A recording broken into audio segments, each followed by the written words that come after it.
Yes, good morning, dear students. Welcome for the physics class. So, in the previous class, we have discussed about Ohm's law. Ohm's law states that the current flowing through the conductor is directly proportional to the potential difference, voltage, applied across the ends of that conductor, provided the temperature and other physical parameters remains constant or remains unchanged.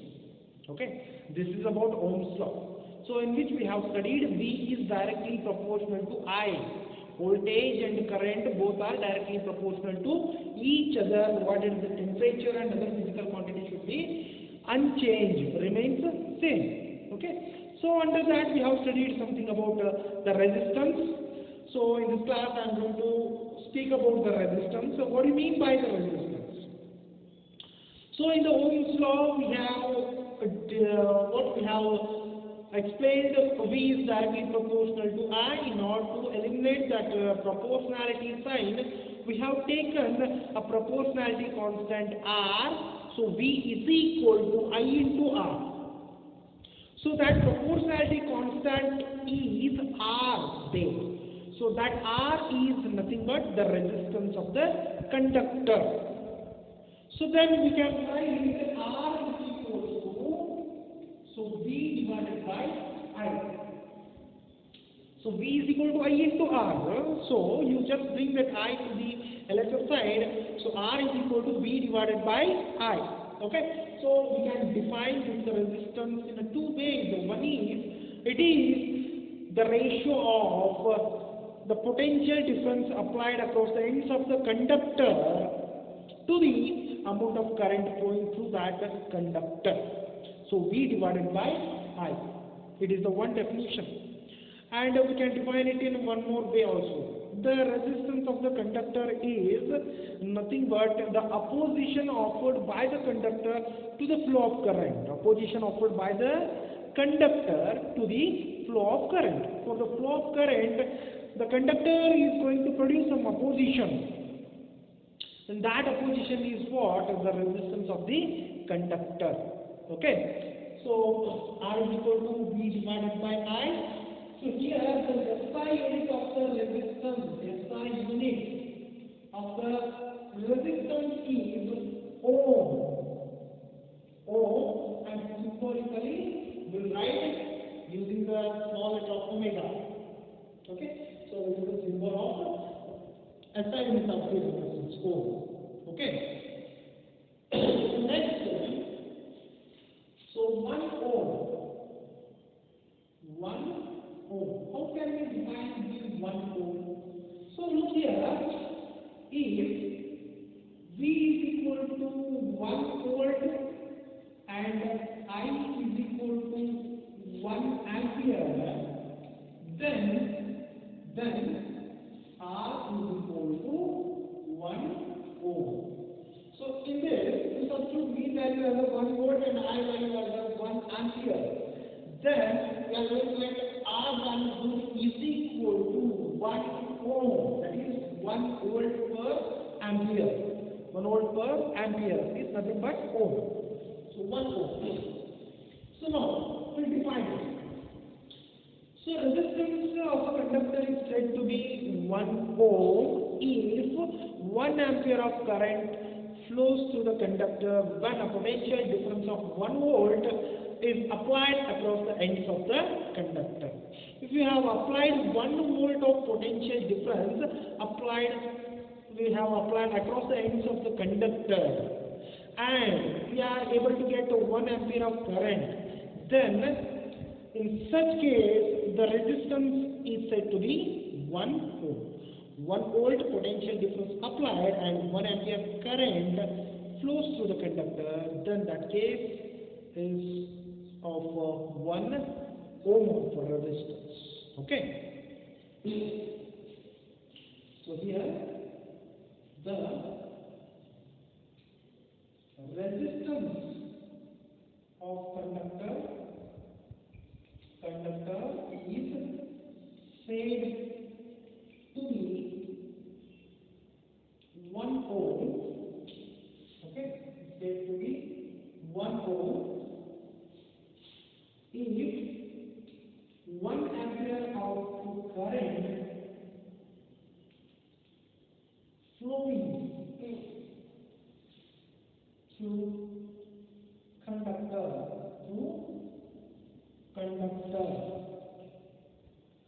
when 1 volt of potential difference applied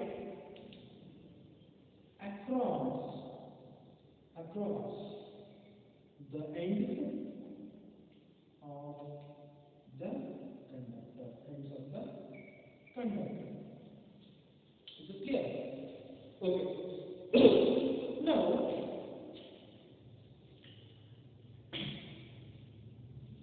whether this resistance is having any dependence over the applied voltage.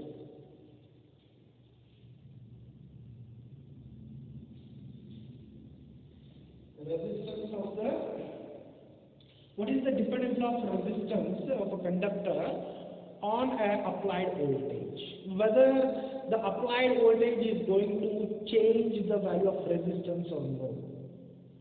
No. The resistance is the independent physical quantity of the applied voltage. Applied voltage cannot make any changes in the resistance of the conductor. Okay? If we have a conductor and through that conductor we are able to produce or we are able to flow 1 ampere of current, then if we vary the voltage also we cannot make any changes changes in the resistance.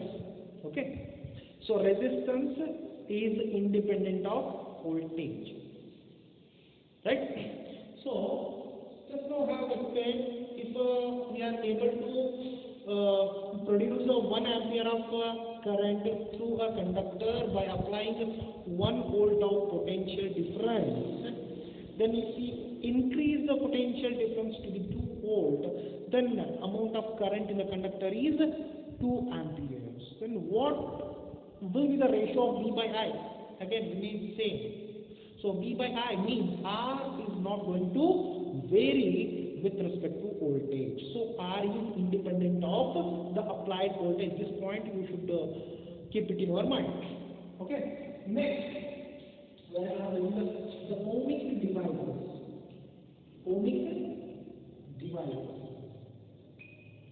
So what do you mean by the ohmic devices? The devices which will obey the Ohm's law are called as the ohmic devices. The devices in which the current and the voltage are directly proportional to each other. The device in which the voltage and current are directly proportional to each other, then those devices are called as ohmic devices, because there they will obey the Ohm's law. So for example, we can take any metallic conductors. Some metallic conductors are the ohmic devices. And ammeter is also ohmic devices. It will obey the Ohm's law. And voltmeter also ohmic devices. Okay. So any devices which will obey Ohm's law are called as ohmic device. For example, we can have some metallic conductor,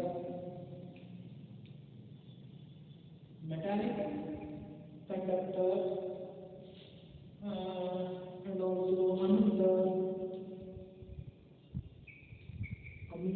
and voltmeter, etc. Okay, etc. And non-ohmic device. Non-ohmic device means the devices which will not obey the Ohm's law. The devices which will not obey Ohm's law are called as non-ohmic devices. For example, semiconductors are the non-ohmic devices. Okay? Semiconductors, and also can take diodes, triodes,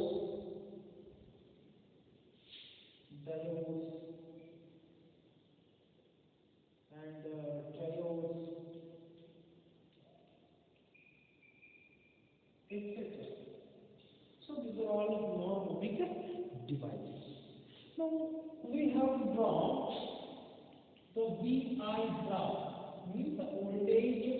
current graph for an ohmic device and next for a non-ohmic device. How VI graph it changes from ohmic to non-ohmic device, we are going to study this. So here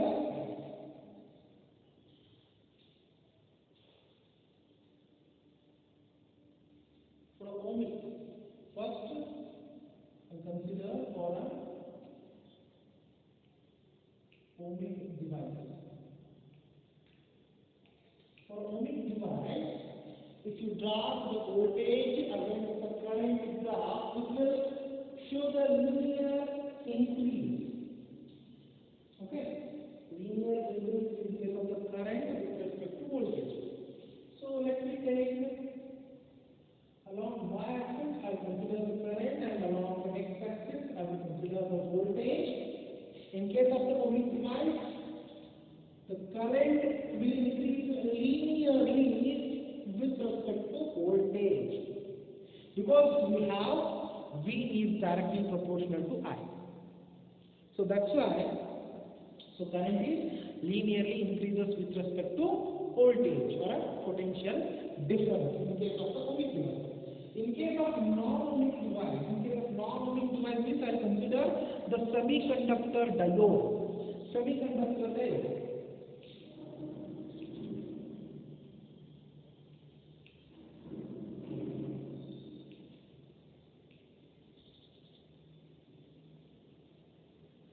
In case of semiconductor diode, means it is a non-ohmic device. Here, if you draw the voltage versus current, so look here, it is I and it will be minus I and it is V and it will be minus V. So here, if we increase the voltage, then also up to certain value the current is not going to increase. After that value, the current starts increasing. So look here, I am increasing the voltage, the current is not changing, but after some time, if we increase the voltage, the current also increases. Okay? Like this. And here, if we increase the voltage in the negative direction, then suddenly the current increases up to certain point and then it remains constant and then suddenly it will arise. Okay? So this is the IV graph in case of a semiconductor diode or in case of a non-ohmic device. Okay? So this is about the IV graph. And next, what is the reason for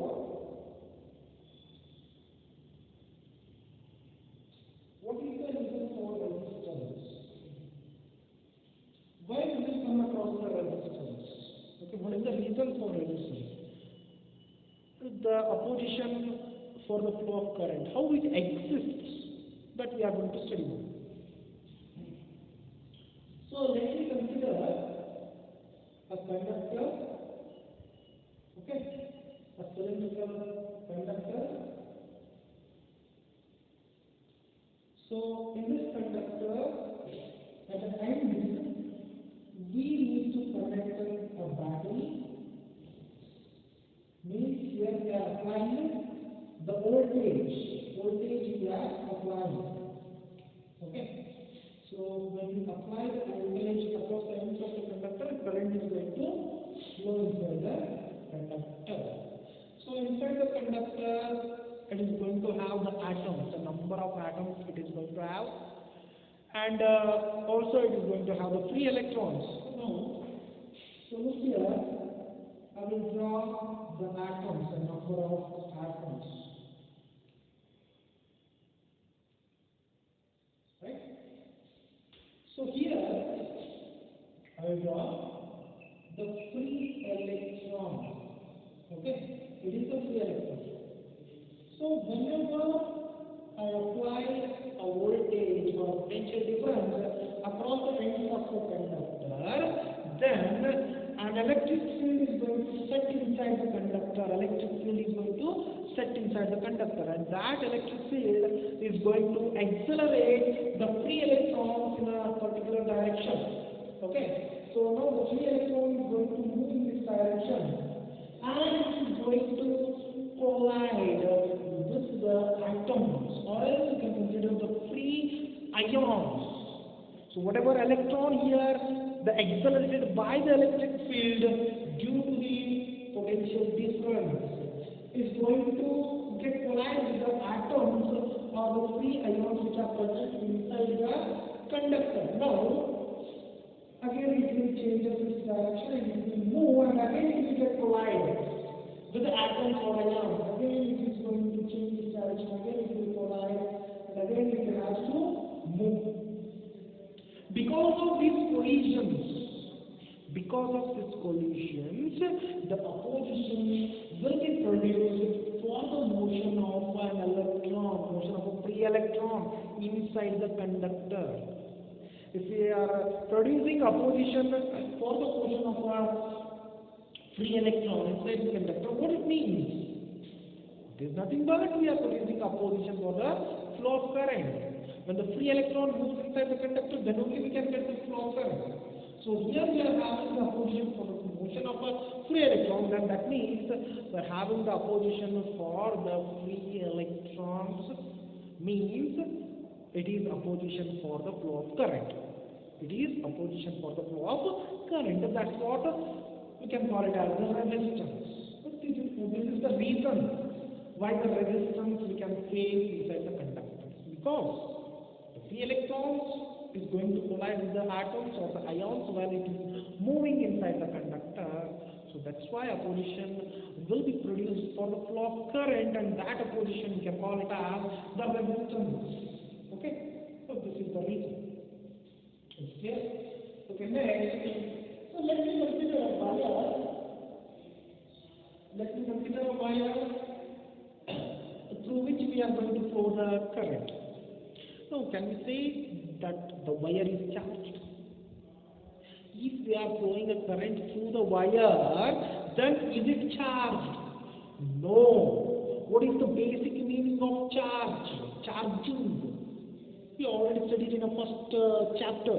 Charging means the amount of charge should be held inside the device. The amount of charge should be stored inside the device or inside any instrument. Then we can call that has been charged.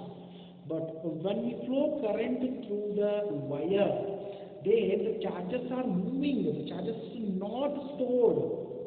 Charges are not stored. The charges are moving inside the wire, means the conductor. Wire itself a conductor in which the charges are moving. Right? And there the number of protons is equal to the number of electrons.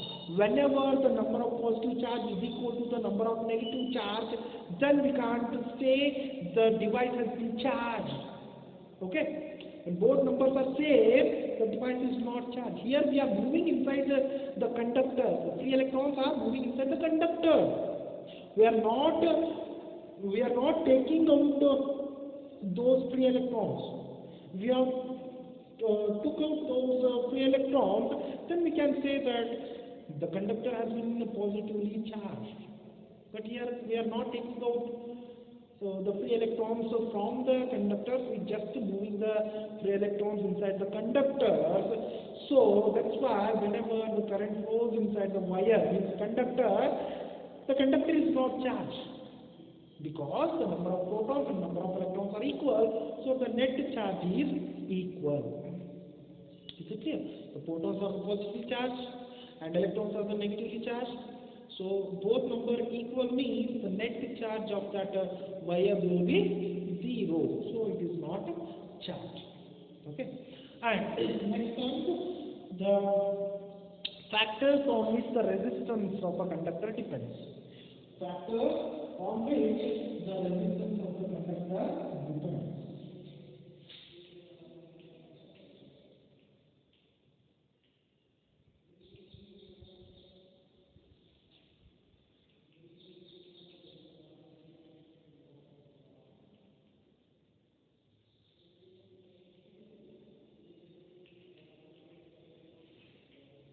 First one, nature of conductor. Nature of conductor. Depends on the nature of conductor, the resistance vary. Okay. And next one is temperature. Second one, temperature of the conductor. If the temperature of the conductor rises, what happens?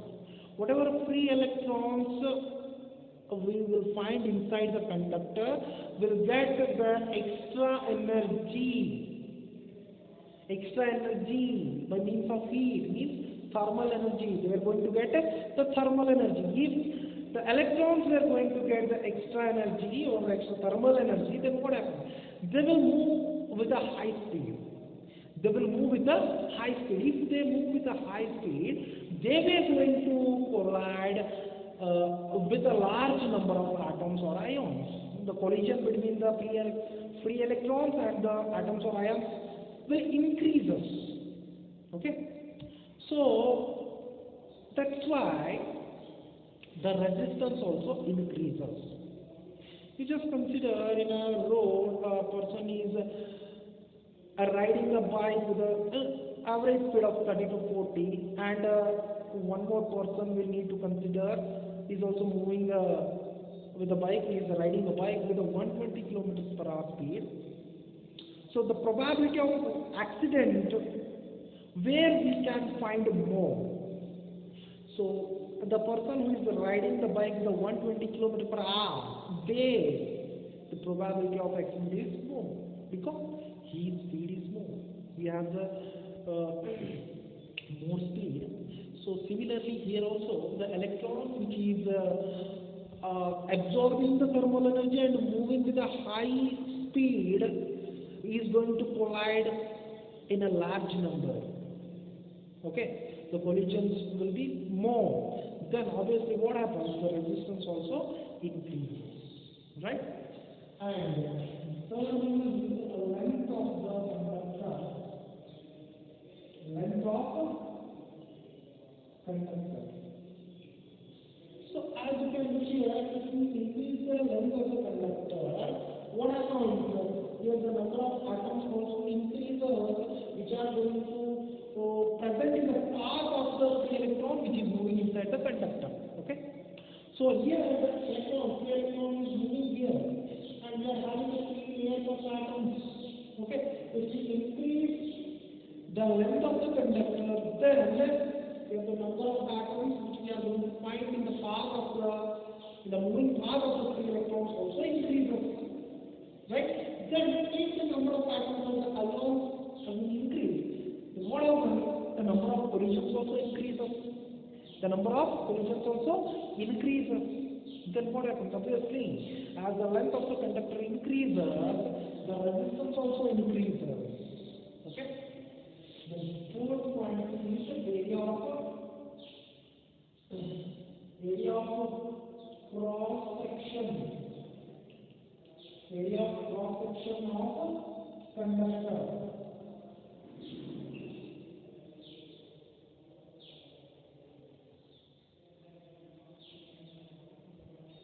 Area of cross section of conductor.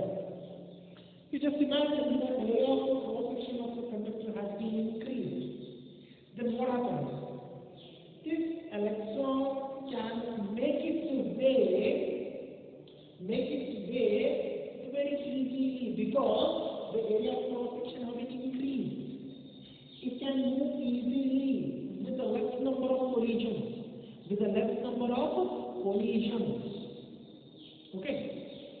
So that's why as the area of cross section increases, the resistance decreases. You just consider a narrow road and a broad national highway, NH highway. One side you have a national highway and another side you have a narrow road, a narrow small road. In both roads, we are having certain vehicles on both roads, on a national highway and also in a narrow road. We are having certain number of vehicles. So as you can compare the width, the area of cross section, here we'll compare with the width of the road. So here width of the national highway is very much large as compared to the narrow road. And here both roads we have the moving vehicles, we have the vehicles. And in both roads, we need to consider one rider who is moving with some 100 kilometers per hour. In a narrow road, also a rider, and a highway also rider. Both riders are moving with a 100 kilometers per hour. Then, in which road we have the more probability of accident? In the narrow road. In the narrow road, the width is very less, so he can get the more number of collisions. And in the highway, national highway, the width is large, and he can easily make a way for his bike. So, number of collisions will be less. So the probability of accident will be less. Here the probability of accident will be more in the narrow road. Similarly here, if we have the larger area of cross section, then the number of collisions will be less, and automatically the resistance decreases. In the shorter area of cross section, the number of collisions also more, and that's why the resistance also increases. So that means the resistance of the conductor R is inversely proportional to the area of cross section of the conductor and is directly proportional to length of the conductor. R is directly proportional to L by A. As length increases, the resistance also increases. As area increases, resistance decreases. So in order to eliminate this proportionality, then I take a proportionality constant. R is equal to rho into L divided by A. So what is inside rho here? Rho is the proportionality constant, and we can call it as the resistivity of the material. It is resistivity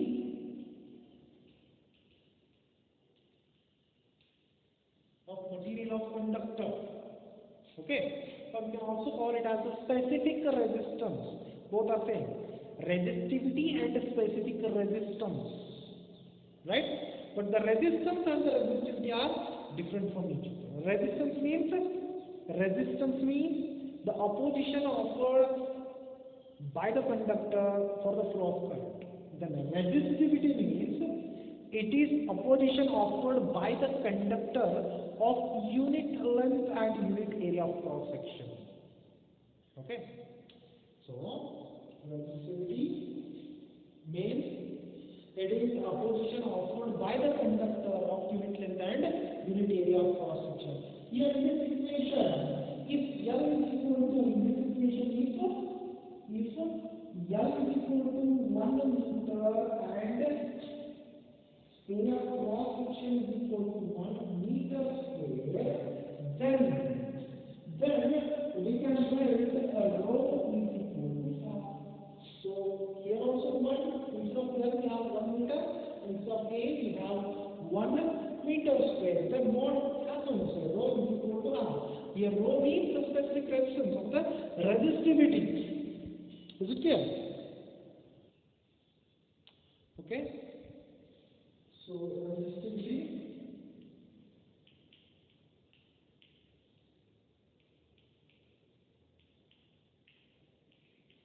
or specific resistance is nothing but it is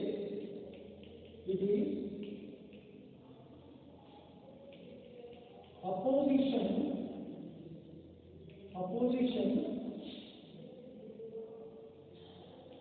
offered for the flow of current. Opposition offered for the flow of current by the conductor of unit length and unit area of section. Unit area of cross section. Okay.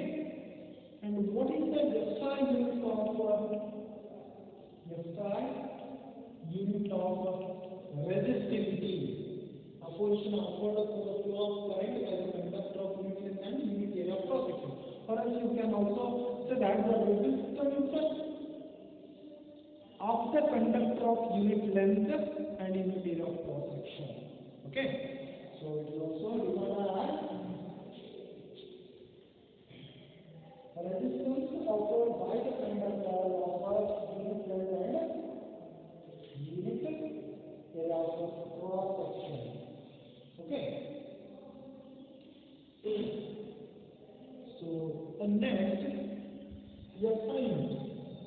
As you can look here, so look here, the rho is equal to L by A L is equal. Then it becomes R into A divided by Z. What is the sign of resistance? That is ohm. Okay. What is the sign of area? That is meter square divided by the sign of length meter. Meter square by meter means. So look here. Ohm meter square by meter means meter will get cancelled. Then what will remain? Ohm meter. Ohm meter. Ohm meter is the unit of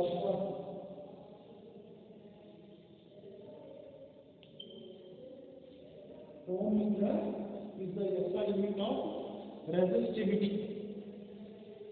Is it clear? SI unit of resistivity is ohm meter. Remember this point. And next, dependence of resistivity. On which factor the resistivity depends. So first thing I want to clear is that the resistivity is a constant. It is independent of the dimensions. It is independent of dimensions. It is a materialistic factor. For any material, the resistivity is constant. For copper, it is constant resistivity. You can take 1 meter length and 1 meter square area wire of a copper, and one more side you can take 10 meter length and 2 meter square of cross sectional area, but the resistivity remains same. The resistivity of the material of the conductor is constant. Okay, it doesn't depend on what the area of cross section or the length means. It doesn't depend on the dimensions of the conductor. It is independent of resistivity is independent of dimensions of the conductor. Okay, then the resistivity depends on the nature of the conductor. First one is resistivity means rho depends on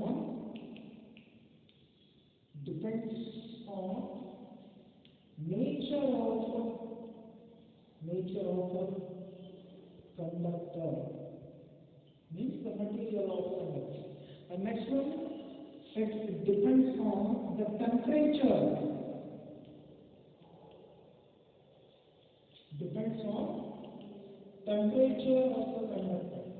If you increase the temperature of the conductor, I am speaking here, if you increase the temperature of the conductor, the resistivity also increases. The resistivity also increases. Is it clear? And for your idea, I'll just tell you the number of or the value of resistivity for the conductor and for the insulator. For the conductor, let me consider a copper. Copper is a metallic conductor in which the resistivity value will be of the order of 10 to the power minus 8 ohm meter. Okay? Resistivity inside the conductor means the copper. Its value will be of the order of 10 to the power minus 8 ohm meter, means the very less. Its value is very least here inside the metallic conductor. The resistivity is very least. The conductivity is more.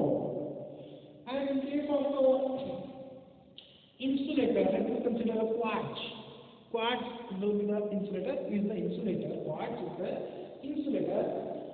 In that quartz, the resistivity value is on the order of 10 to the power of plus 16 ohm meter. Plus 16 ohm meter means resistivity is huge here, huge. Such a huge means inside the quartz we are unable to flow the current because the resistivity is 10 to the power plus 16 ohm meter. So very high. And we can say for ideal conductor or a perfect conductor, resistivity is 0. And for a ideal insulator or a perfect insulator, the resistivity is infinity. Is it clear? Okay. So this is about the resistivity. In the next class, we'll study how the resistivity of the material is depending on the temperature of that material. Whether how the resistivity, I already told that the temperature rises means resistivity also rises inside the conductor. Then how it will increases along with the temperature, and how the resistivity decreases along with the temperature. Okay, we'll study that in the next class.